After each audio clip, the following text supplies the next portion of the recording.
Hello guys, welcome back to my channel creative story में आपका स्वागत है। तो चलिए guys, your eye so beautiful का लास्ट पार्ट स्टार्ट करते हैं। तो अभी तक हमने देखा था वेंचाओ विंग का हाथ पकड़ता है और हंसते हुए कहता है, विंग तुमने कैसे मुझ पे भरोसा कर लिया। और वो विंग को अपनी बाहों में भरकर उसके नेक पर किस करने लगा। विंग बड़ी मुश्किल से वेंचाओ को अपने से दूर करता है और उससे छुपने की कोशिश करता है। अब आगे पर वेंचाओ उसे ढूंढते हुए कह रहा था, विंग मैंने जब से तुम्हें देखा ना उस पार्टी में, तब से मैं तुम्हें अपने बेड पर लाना चाहता था, मगर वो वांग जी हमेशा तुमसे चिपका रहता था। मैंने उस दिन भी पार्टी में इसीलिए इनवाइट किया था कि मैं उस दिन तुम्हें अपने बेड पर ले आऊं, मगर मेरे डैड की वजह से वो प्लान भी खराब हो गया और तब से मैं अपने डैड पर नज़र रख रहा था। और आज जब वो अचानक घर से बाहर आए तो मैंने उनका पीछा किया और उस गोदाम में पहुंचा और वहां मैंने तुम्हें देखा। तो मेरा सारा शैतानी दिमाग ने प्लान बनाया कि तुम ऐसे तो मेरे बेड पर नहीं आओगे, तो क्यों ना मैं तुम्हें केयर दिखाऊं, तुम्हें प्यार से अपने बेड पर ले आऊं। और आज देखो तुम बिना सवाल किए मेरे साथ यहाँ भी जिंग आ गए। और अब वो विंग को कहता है, विंग अब बाहर आ भी जाओ, क्योंकि तुम यहाँ से भागकर कहीं नहीं जा सकते। और तुम्हें पता है इस अपार्टमेंट में एक भी पर्सन नहीं है, तो तुम अगर चिल्लाओगे तो भी कोई फ़ायदा नहीं है। और वो विंग को पकड़ लेता है और उसे टेबल पर पुश करके उसके ऊपर आने लगता है। तभी विंग उसके प्राइवेट पार्ट पर एक किक करता है और वेंचाओ जमीन पर गिर जाता है। मौका देखकर विंग उस अपार्टमेंट से बाहर निकल जाता है और वो भागने लगता है। तभी विंग को पता ही नहीं चलता कि वो किधर जा रहा है। करीब 2-3 घंटे भागते भागते वो थक चुका था। तभी वो एक गाड़ी से हिट हो जाता है और वो गिर जाता है। वो पर्सन अपनी गाड़ी रोकता है और नीचे उतरकर विंग को देखता है। विंग भागते भागते बेहोश हो चुका था। वो पर्सन विंग को उठाती है और अपनी गाड़ी में बिठाकर अपने मेंशन में ले जाती है। अब अगली मॉर्निंग करीब 12 बजे विंग की आंखें खुलती है तो वह अपने सामने एक प्यारी सी लड़की को देखकर एकदम बैठ जाता है और पूछता है, आप कौन है और मैं कहाँ हूँ। वो पर्सन कहती है, तुम मेरे घर पर हो और ये बताओ तुम इतनी रात को सड़कों पर क्या कर रहे थे।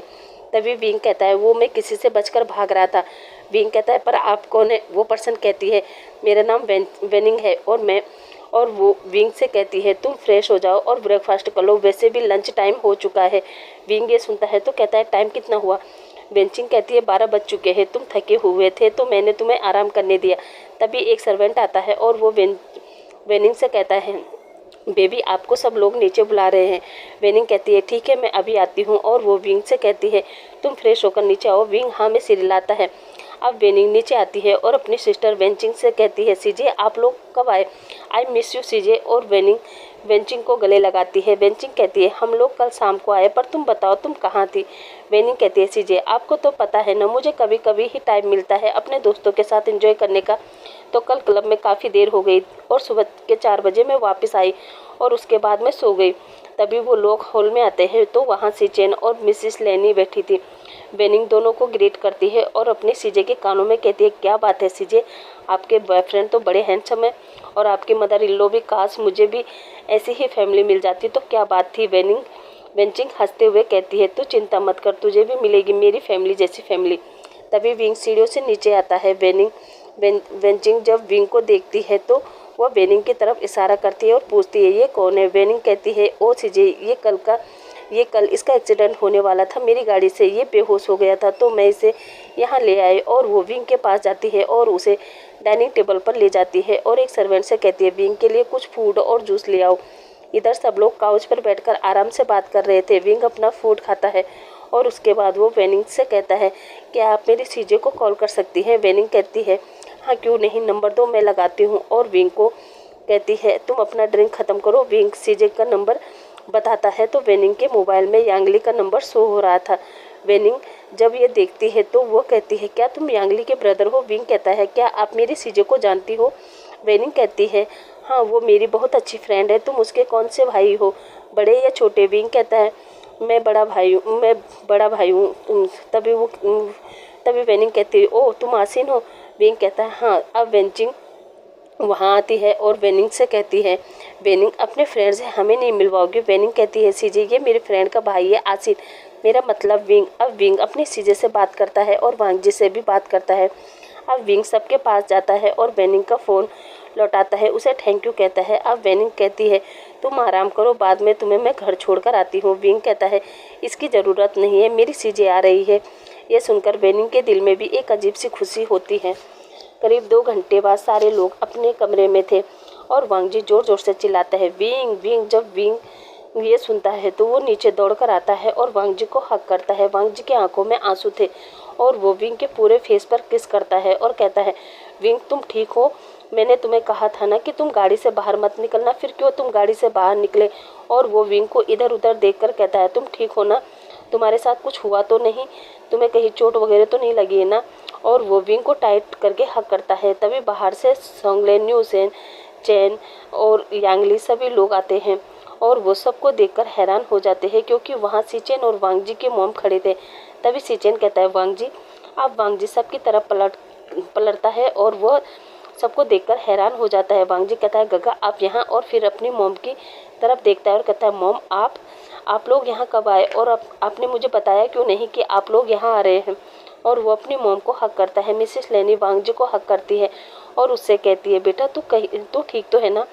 तभी मिसेस लेनी वांग जी को देखती है और फिर विंग की तरफ इशारा करके कहती है वांग जी ये वो आंखों वाली है ना? वांग जी अपनी मॉम को देखकर कहता है मॉम ये विंग है। अब मिसेस लेनी विंग को अपने पास बुलाती है और उसे हक करके कहती है वाकई तुम्हारी आंखें बहुत प्यारी है और उसे खूब प्यार करती है। इधर वांग जी सीचेन को भी हक करता है और वो वांग जी से कहता है वांग जी तुम ठीक हो ना? हमें तो सोंगलेन ने फ़ोन करके बताया कि तुम परेशान हो तो हम यहाँ चले आए। इधर यांगली और चैन भी विंग को हक करते हैं और कहते हैं आचिन तुम ठीक हो ना? कहाँ थे तुम 2 दिन से? तभी न्यूसेन कहता है ओहो तुम सब लोग ऐसे ही खड़े बात करोगे? पहले आराम से बैठते हैं, चाय कॉफ़ी पीते हैं, तब सब आराम से बात करते हैं। इस पर सब लोग अब कहीं वहीं काउच पर बैठ जाते हैं। अब मिसेस लेनी कहती है वांग जी पर तुम यहाँ कैसे? क्योंकि हम सब तो तुम्हें सरप्राइज़ देना चाहते थे। वांग जी कहता है मॉम हमें विंग ने बुलाया। तभी मिसेस लेनी कहती है पर विंग यहाँ कैसे पहुँचा? आप सब लोग विंग से पूछते हैं हाँ बताओ विंग तुम यहाँ कैसे पहुँचे? विंग कहता है मुझे यहाँ वेनिंग लाई। तभी वेनिंग कहती है हाँ ये सुबह करीब 4 बजे मेरी गाड़ी से टकरा गया था और ये बेहोश हो गया था तो मैं इसे यहाँ ले आई। वांग जी अब विंग से पूछता है क्या विंग तुम्हें कहीं चोट तो नहीं लगी ना? विंग कहता है वांग जी मैं ठीक हूँ। वांग जी कहता है पर विंग तुम्हें मैंने कहा था ना कि कुछ भी हो जाए पर तुम गाड़ी से बाहर मत निकलना, तो तुम बाहर क्यों निकले? विंग कहता है तुम्हारे लिए, क्योंकि जब मैंने गोली की आवाज़ सुनी तो मैं डर गया था और मैं तुम्हें देखने के लिए गाड़ी से बाहर निकल गया और फिर किसी ने मेरे सिर पर कुछ मारा और मैं बेहोश हो गया और फिर जब मेरी आँख खुली तो मैं एक चेयर से बंधा था। और वांग जी तुम्हें पता है मुझे किसने किडनैप किया? वांग जी कहता है कौन है वो? विंग वो मैं उसे जिंदा नहीं छोड़ूंगा। विंग कहता है वांग जी मुझे वेनरुआन और ल्यूफेंग ने किडनैप किया था। और वांग जी मैं वहाँ अंकल कुरेन से भी मिला, अंकल कुरेन जिंदा है। वांग जी तुम्हारे डैड जिंदा है। ये सुनकर सीचेन और मिसिस लेन तो चौंक कर विंग के पास आए और कहने लगे क्या कुरेन जिंदा है? सीचेन कहता है क्या डैड जिंदा है? विंग कहता है अब विंग अपना सिर हाँ में हिलाता है। वांग जी कहता है हाँ विंग मुझे मालूम है, क्योंकि परसों हम जिस आदमी को मिलने गए थे उन्होंने ही मुझे बताया कि डैड जिंदा है। पर विंग ये बताओ तुम वहाँ से कैसे निकले और यहाँ कैसे पहुँचे? विंग कहता है मुझे यहाँ वेनचाओ लेके आया। और वांग जी वो मेरे साथ ऐसा करते हुए उसकी जबान लड़खड़ा रही थी। तभी वांग जी समझ जाता है और वो विंग को हक कर लेता है और विंग की आंखों में आंसू आ रहे थे। अब विंग आगे क्या हुआ, कैसे वो वेनचाओ की चुंगल से निकला, वो सब बात बता देता है। ये सुनकर सबकी आंखों में आंसू थे। अब वांग जी अपनी जगह से खड़ा होता है और अपनी मुट्ठी कसते हुए कहता है वेनचाओ मैं वेनचाओ और वेनरुआन को नहीं छोड़ूंगा। अब वांग जी अपने मॉम से कहता है मॉम आप चिंता मत करना, मैं डैड को ज़रूर ले आऊँगा। अब वांग जी वहाँ से जाने लगता है। तभी सीचेन कहता है वांग जी मैं भी चलता हूँ। और वो पुलिस स्टेशन जाते हैं और जो फाइल उनके पास थी वो फाइल पुलिस को देते हैं। और कुछ देर बाद वो वेन मेंशन पहुँचते हैं और वेनरुआन और ल्यूफेंग को काफ़ी मारते हैं और उन्हें पुलिस के हवाले कर देते हैं।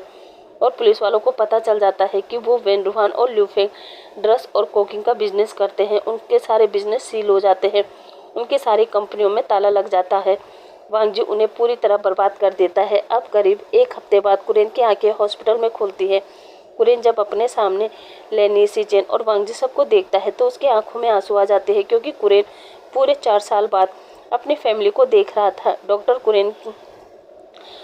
कुरेन के पास आते हैं और उन्हें चेक करते हुए कहते हैं मिस्टर लेन अब आप बिल्कुल ठीक है, पर फिर भी आपको स्ट्रेस नहीं लेना है और कंप्लीट बेड रेस्ट करना है। कुरेन हाँ में सिर हिलाता है।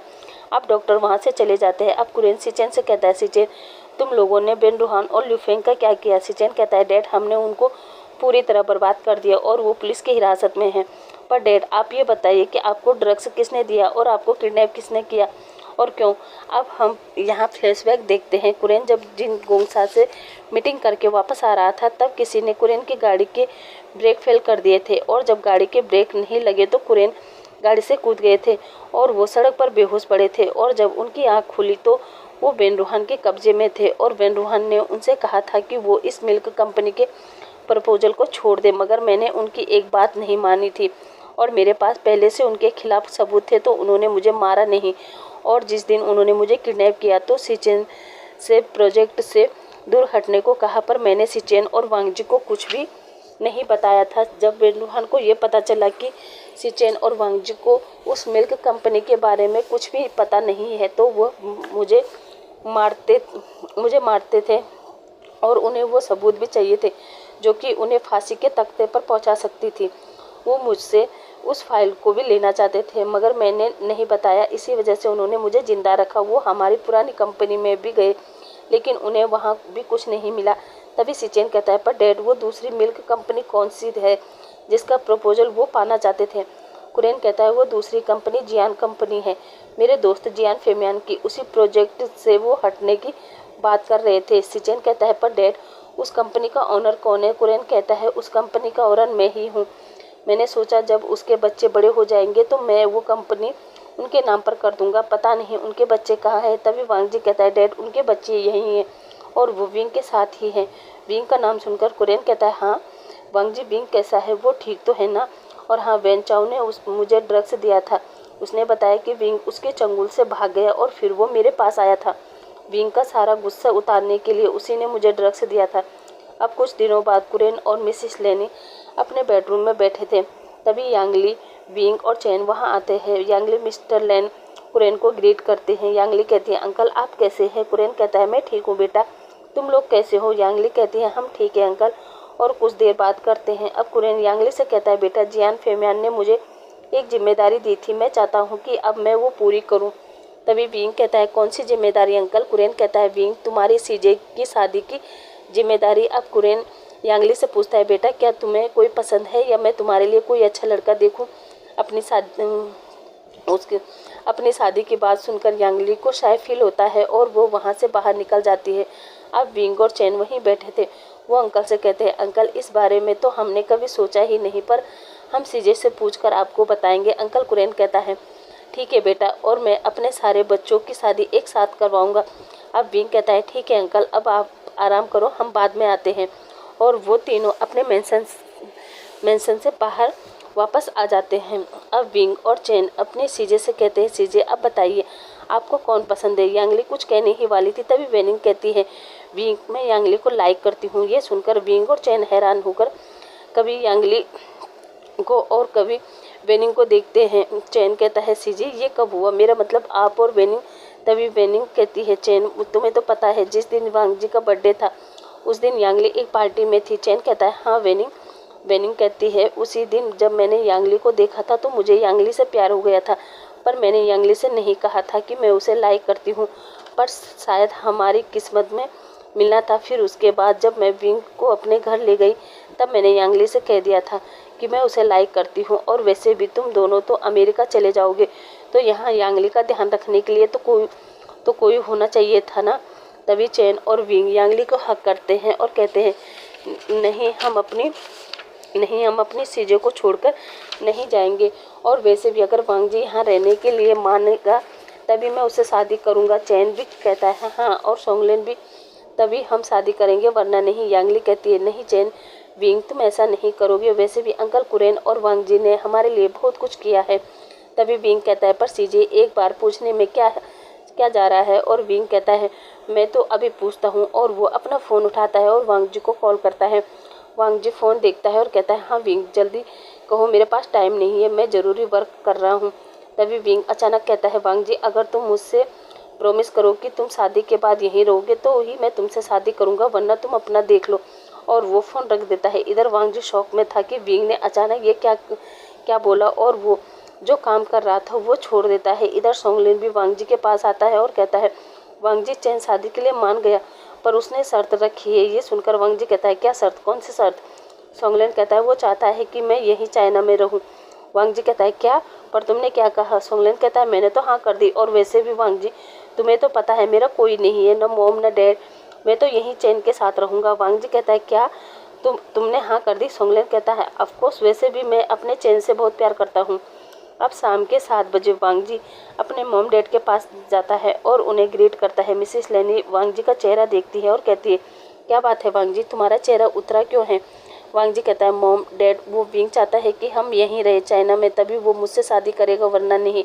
इस पर कुरेन कहता है बस इतनी सी बात, ठीक है हम सब यहीं रहेंगे, और वैसे भी यहाँ हमारा पुश्तैनी हवेली है, तो हम सब वहीं रहेंगे। वांग जी कहता है क्या पुश्तैनी हवेली?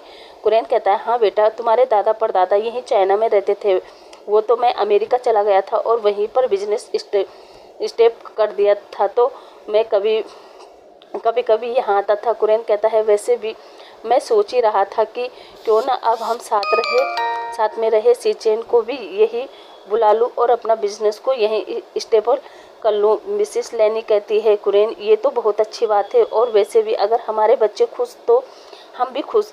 कुरेन कहता है फिर ठीक है, कल हम सब हवेली पर चलते हैं और तुम लोगों की शादी भी वहीं करेंगे।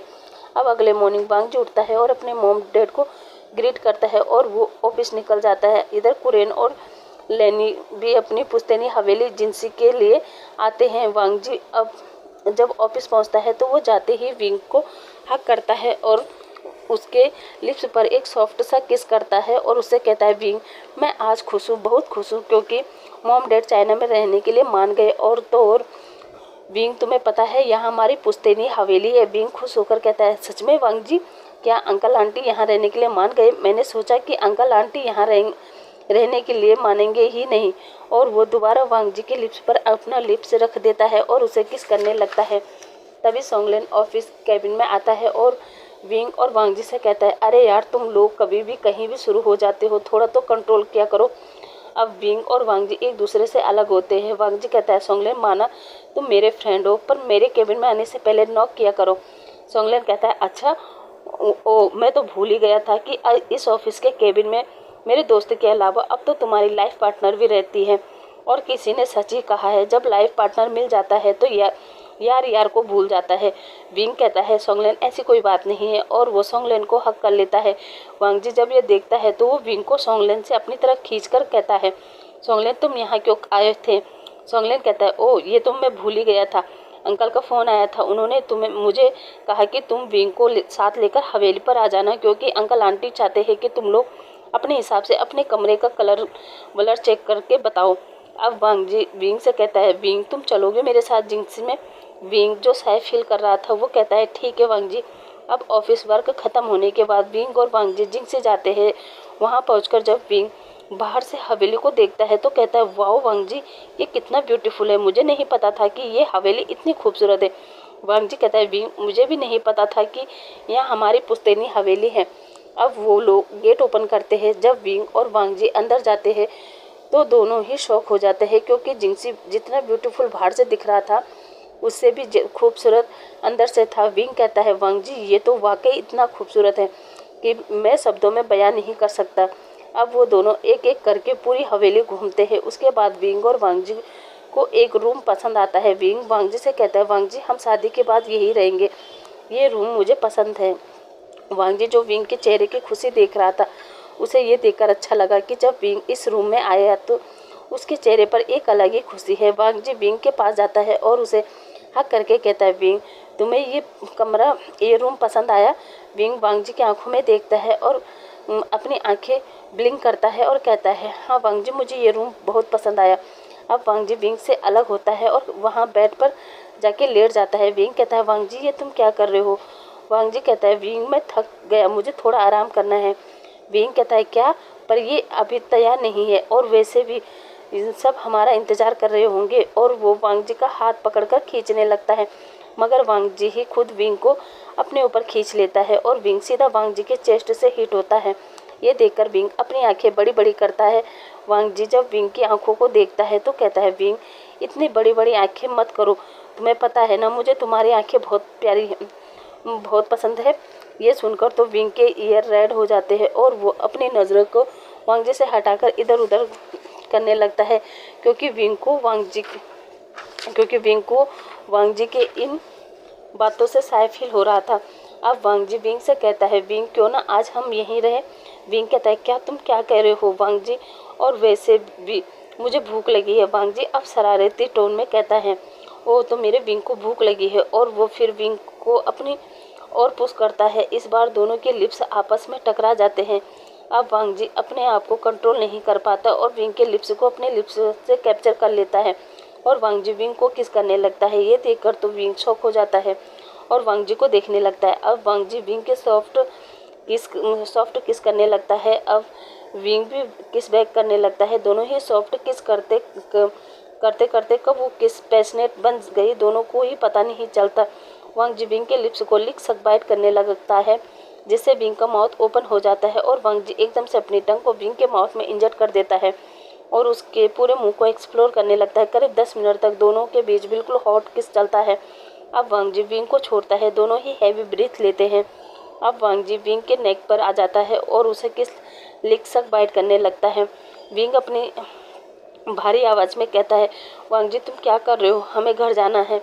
और वांग जी जो विंग की चेस्ट के निपल पर अपनी टंग फहरा रहा था, उसे विंग की कोई बात नहीं सुनाई देती और वो विंग को उसके बेस्ट को पूरा निकट कर देता है, जिससे विंग भी अब काफ़ी हॉट हो रहा था और वो लॉन्ग ब्रीथ ले रहा था।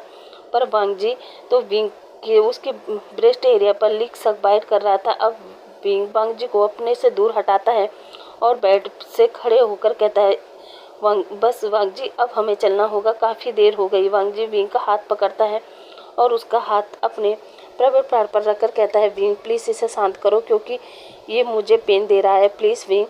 विंग जब वांग जी का प्राइवेट पार्ट को छूता है तो वो कहता है, क्या इतने में ही वांग जी जो कुछ भी नहीं बोलता और विंग के हाथों से अपने प्राइवेट पार्ट को टच कर रहा था और उसकी आंखें बंद थी। जब विंग वांग जी को ऐसे देखता है तो वो वांग जी को किस करने लगता है और वांग जी के कपड़ों को भी रिमूव करने लगता है। अब विंग वांग जी की पैंट के जिप को अनजिप करता है और उसके प्राइवेट पार्ट को बाहर निकालता है और उसे अपने माउथ में ले लेता है, और जिस कारण वांग जी विंग भी अरेस्ट हो चुका था और दोनों ही अब एक दूसरे के साथ इंटीमेट होने लगते हैं। अब करीब 2-3 राउंड करने के बाद जब दोनों सेटिस्फाइड हो जाते हैं तो एक दूसरे को छोड़ते हैं। अब वांग जी वॉशरूम में जाकर फ्रेश होता है और विंग को भी फ्रेश करता है। अब वांग जी कहता है, विंग क्यों ना हम दोनों यहीं रुके। विंग कहता है, वांग जी पर मुझे भूख लगी है और इस वक्त ना तो बाहर से खाना आ सकता है और ना ही यहाँ कुछ होगा। वांग जी कहता है, विंग चलो नीचे हॉल में चलकर किचन में देखते हैं। जब वो नीचे आते हैं और किचन में जाकर फ्रिज ओपन करते हैं तो वहाँ कुछ कप नूडल्स रखे हुए थे। विंग ये देखकर कहता है, वांग जी ये सब। वांग जी कहता है, विंग मॉम डैड सुबह यहाँ आए थे तो शायद उन्होंने रखा होगा। अब विंग और वांग जी अपना अपना कप नूडल्स खाते हैं और अब वो बेडरूम में जाकर एक दूसरे को कडल करके सो जाते हैं। अब अगली मॉर्निंग सुबह ही विंग और वांग जी अपने अपने मेंशन के लिए निकल जाते हैं। अब करीब 8 बजे सब लोग अपना मॉर्निंग रूटीन पूरा करके और नीचे डाइनिंग टेबल पर बैठे थे। तभी वांग जी आता है और अपने मॉम डैड और सीजन को ग्रीट करता है और कहता है, गगा आप अमेरिका से कब आए। सीजन कहता है, वांग जी मैं तो कल आया, पर तुम बताओ तुम कहाँ थे नाइट में। वांग जी जब ये सुनता है तो उसके ईयर रेड हो जाते हैं। वो हिचकिचाते हुए कहता है, वो गगा कल ऑफिस में वर्क ज़्यादा था तो मैं वहीं था। ये सुनकर सीजन कहता है, ओह अच्छा, पर उसने वांग जी के नेक पर ही किस देख लिए थे। तो सीजन कुछ नहीं बोलता और कहता है, जाओ फ्रेश होकर आओ क्योंकि तुम्हें भूख ज़्यादा लगी होगी क्योंकि कल तुमने मेहनत भी ज़्यादा ही की है। ऐसा वो वांग जी को टीस करते हुए कहता है। अब वांग जी अपने रूम में जाता है, फ्रेश होकर नीचे हॉल में आकर ब्रेकफास्ट करता है। अब उसका ब्रेकफास्ट फिनिश होता है और अब कुरेन, लेनी, सीचेन, वांग जी सब हॉल में बैठे थे। कुरेन कहता है, सीचेन मैं सोच रहा हूँ तुम भी चाइना ही शिफ्ट हो जाओ और फिर 1 हफ्ते बाद तुम्हारी और वांग जी की शादी कर देंगे। सीचेन कहता है, डैड 1 हफ्ते में कैसे अमेरिका से बिजनेस चाइना शिफ्ट कर हो पाएगा, थोड़ा टाइम तो लगेगा ना। मिसिस लेन कहती है, तो ठीक है, पहले तुम शादी कर लो और फिर तुम बेंचिंग अमेरिका चले जाना और कुछ टाइम बाद वहाँ से बिजनेस यहाँ सेटअप कर देना। सीचेन कहता है, ठीक है मॉम। अब 1 हफ्ते बाद सीचेन और वांग जी दोनों ही मैरिज हॉल के स्टेज पर खड़े थे। बेंचिंग और सिस्टर वेनिंग और अपने डैड के साथ स्टेज पर आते हैं और फिर विंग यांगली और चैन के साथ स्टेज पर आता है। दोनों ही ब्राइडल बहुत ही ब्यूटीफुल और औसम लग रहे थे। वह अब प्रीस्ट मैरिज बाउल्स पढ़ते हैं। प्रीस्ट सीचेन और वांग जी से कहता है कि अगर तुम्हें अपनी ब्राइड स्वीकार है तो उसे किस करके इस शादी को लॉक करो। सीचेन आई डू कहता है और वेंचिंग को किस करता है। अब प्रीस्ट वांग जी से भी कहता है कि तुम अपने हस्बैंड को हस्बैंड में के रूप में स्वीकार करते हो तो आप भी किस करके अपनी शादी को लॉक करके। वांग जी भी आई डू कहता है और विंग के लिप्स पर किस करता है और सारे क्लैपिंग करते हैं और अपने पेरेंट्स से ब्लेसिंग लेते हैं। और फंक्शन ख़त्म होने के बाद सीचेन वेंचिंग वांग जी और विंग जिंगसी में आते हैं। आज केवल यही जिंगसी में आए थे। विंग कहता है वांग जी मॉम डैड यहाँ क्यों नहीं आए। वांग जी कहता है विंग आज हमारी वेडिंग नाइट है तो मॉम डैड कल आएंगे। और अब सीचेन और वेंचिंग अपने बेडरूम में चले जाते हैं। इधर वांग जी विंग को ब्राइडल स्टाइल में उठाता है और उसे अपने बेडरूम में लाता है। अब वांग जी अपने कपड़े लेता है और शावर लेने चला जाता है। कुछ देर बाद वांग जी अपने बेस्ट पर टॉवल लपेटकर बाहर आता है। विंग जब वांग जी को ऐसा देखता है तो वो अपने सलाइवा निकलता है और वांग जी को देखता है। और वो काफ़ी बार इंटीमेट हुए थे पर विंग ने कभी वांग जी की बॉडी को अच्छे से ऑब्जर्व नहीं किया था। आज विंग जब देखता है कि किस तरह से वांग जी के बालों से वो पानी की बूंद उसके चेस्ट पर स्लाइड हो रही है, उसके दिल में अजीब से कुछ होता है। तभी वांग जी कहता है विंग जाओ तुम भी फ्रेश होकर आओ, काफ़ी थक गए होंगे। और वो वॉशरूम में जाता है और फ्रेश होकर बाहर आता है। अब वांग जी विंग को अपनी बाहों में भर लेता है और विंग से कहता है विंग आज मैं तुमसे वैसे ही प्यार करना चाहता हूँ जो हमने उस दिन उस होटल में किया था। विंग जब ये सुनता है तो उसकी आंखें बड़ी बड़ी हो जाती और फिर वो वांग जी की तरफ देखता है और हाँ में जवाब देता है। अब वांग जी खुश हो जाता है और अब वो विंग को पैशनेट तरीके से किस करने लगता है। विंग भी उस किस को एंजॉय कर रहा था और वांग जी ने विंग के दोनों हाथों को बेड से टाई कर रखा था और वांग जी आज खुद ही विंग को अपनी टंग से सेड्यूस कर रहा था। विंग ने अपनी आंखें बंद कर दी थी और हैवी हैवी ब्रीथ ले रहा था क्योंकि वांग जी की टंग आज विंग को एक अलग ही प्लेजर दे रही थी। विंग वांग जी के टच को फील कर रहा था और उसके मुंह से मौन निकल रहा था। अब वांग जी उसे अच्छे से तैयार करने के बाद उसके साथ इंटीमेट होता है। आज विंग की और वेंचिंग की मौन की आवाज़ पूरे मेंशन में गूंज रही थी। अब सीचेन और वांग जी अपने अपने पार्टनर के साथ कितनी बार इंटीमेट होते हैं शायद उन्हें भी पता नहीं है।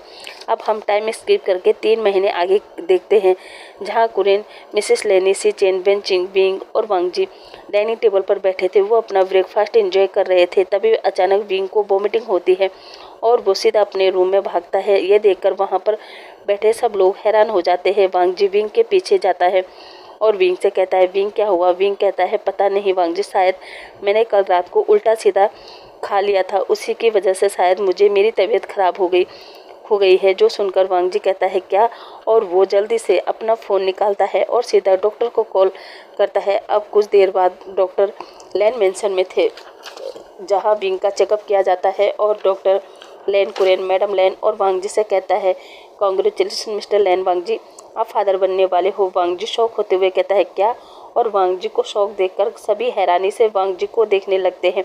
वहीं वांग जी अब ऑकवर्ड होकर कहता है हाँ मैं फादर बनने वाला हूँ। और ये सुनकर तो सभी बहुत हैप्पी होते हैं, यहाँ तक कि विंग भी हैप्पी होता है, मगर वो वांग जी को देख रहा था जो थोड़ा सैड भी लग रहा था। अब सब लोग विंग और वांग जी को कमरे में छोड़कर बाहर चले जाते हैं। इधर विंग बैठता है और वांग जी से पूछता है वांग जी क्या हुआ, क्या तुम बेबी के आने से हैप्पी नहीं हो। वांग जी कहता है नहीं नहीं विंग, ऐसी बात नहीं है। विंग कहता है फिर क्या बात है वांग जी। वांग जी कहता है वो तो मैं ये सोच रहा हूँ कि अब जब तक बेबी बाहर नहीं आता मैं तब तक कैसे रहूँगा। विंग कहता है क्या मतलब वांग जी। वांग जी कहता है मेरा मतलब विंग मैं तुमसे प्यार नहीं कर पाऊँगा ना। विंग कहता है वांग जी साफ साफ बताओ, ये पहेलियाँ बुझाना बंद करो। वांग जी कहता है विंग मेरा मतलब हम लोग इंटीमेट नहीं हो सकते ना। विंग अपने हाथ को सर पर मारते हुए कहता है क्या तुम ये सोच रहे थे। वांग जी कहता है हाँ विंग। विंग को तो इतना गुस्सा आ रहा था कि उसका मन कर रहा था कि वो अपने हाथ में एक डंडा उठाए और वांग जी की पिटाई कर दे, क्योंकि ये लाइफ में पहला इंसान था जिसे बच्चे की खुशी नहीं बल्कि ये दुख था कि वो विंग के साथ इंटीमेट नहीं हो सकता। और अब विंग भी वांग जी के मज़े लेने के लिए तैयार था। इसलिए अब जैसे समय बीत रहा था विंग वांग जी को परेशान कर रहा था और 9 महीने तक विंग ने वांग जी को खुद से दूर रखा था। और जब विंग और वांग जी के लाइफ में बेबी आ गया। उसके बाद वांग जी को लगा कि अब सब ठीक हो गया और फिर जैसे ही वांग जी रात को विंग के करीब जाने के बारे में सोचता, वांग जी और विंग का बेबी आयुयान रोने लगता। इसी तरह विंग और वांग जी की काफ़ी रातें ऐसी ही चली जाती है, मगर पहले विंग ने प्रेगनेंसी के चलते वांग जी को पास नहीं आने दिया था और अब उनका बेबी वो दोनों को पास नहीं आने दे रहा था। और अब देखते देखते 2 साल बीत गए थे। आयुयान पूरे 2 साल का हो चुका था, मगर अभी भी विंग वांग जी प्रॉपर तरीके से एक नहीं हो पाते थे। और अब वांग जी ने सोच लिया था कि वो और बेबी नहीं करेगा, मगर होनी को तो कुछ और ही मंजूर था। और अब एक दिन वांग जी अपने बेबी आयुयान को अपने मॉम डैड के पास सुला देता है और वो उस दिन विंग के साथ पूरी नाइट प्यार करता है। और फिर 3 महीने तक ऐसा ही चलता रहता है, जहां विंग फिर से वॉमिटिंग करने लगता है। ये देखते हुए वांग जी फिर समझ चुका था कि क्या हो गया है और फिर वो कमरे में जाता है जहां वो और विंग से कुछ कहने ही वाला था। उससे पहले ही विंग वांग जी से कहता है, कॉन्ग्रेचुलेसन वांग जी, तुम फिर से डैड बनने वाले हो। ये सुनकर तो फिर से वांग जी का फेस उतर जाता है, मगर हमारे विंग के फेस पर एक बड़ी सी स्माइल आ जाती है। तो गाइस, इसी हैप्पी मोमेंट पर मैं अपनी स्टोरी को यहीं समाप्त करती हूँ और अब आपसे कल मिलते हैं एक और न्यू स्टोरी के साथ में। तब तक के लिए थैंक यू, बाय बाय।